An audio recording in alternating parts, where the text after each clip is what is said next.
Facts of Prithviraj Chauhan. Bollywood actor Akshay Kumar की most awaited film Prithviraj इस शुक्रवार को रिलीज होने जा रही है। इस फिल्म में सम्राट पृथ्वीराज चौहान की यशगाथा को दिखाने की कोशिश की गई है।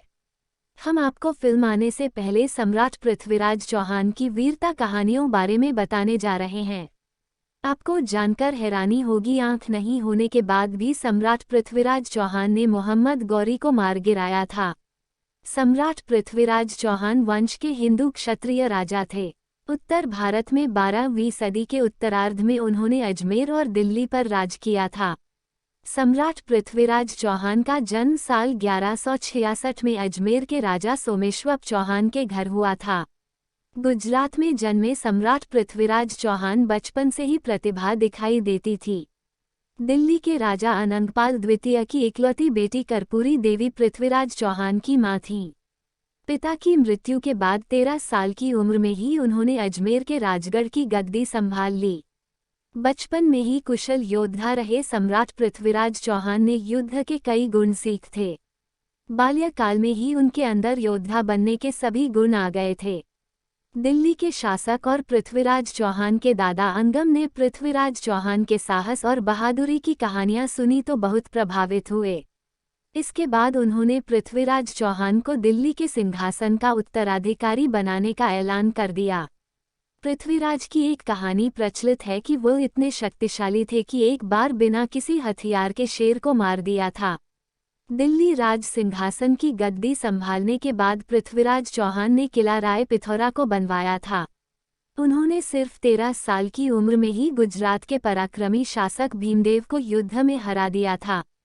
पृथ्वीराज चौहान 6 भाषाएं जानते थे, जिनमें संस्कृत, प्राकृत, मागधी, पैशाची, शौरसेनी और अपभ्रंश भाषा शामिल है।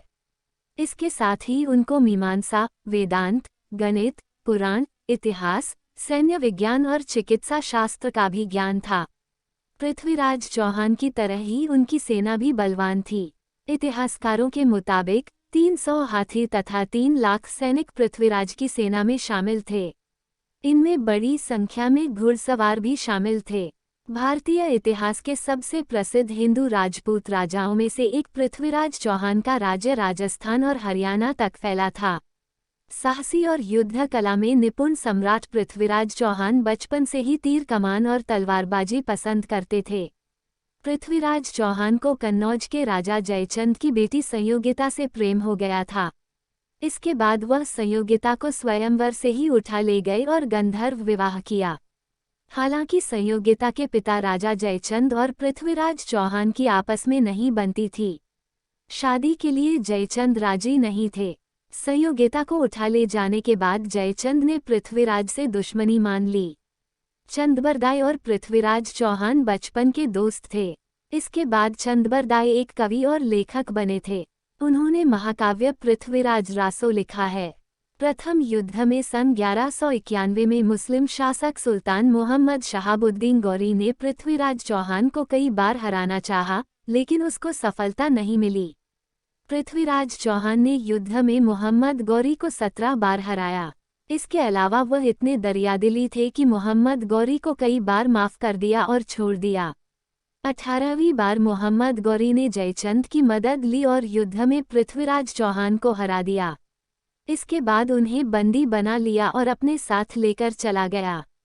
पृथ्वीराज चौहान और चंदबरदाई दोनों को ही कैद कर लिया गया।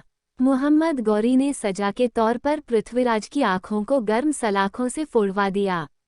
मोहम्मद गौरी ने चंदबरदाई से पृथ्वीराज चौहान की अंतिम इच्छा पूछने के लिए कहा, क्योंकि चंदबरदाई और पृथ्वीराज आपस में मित्र थे। पृथ्वीराज चौहान शब्दभेदी बाण चलाने में माहिर थे।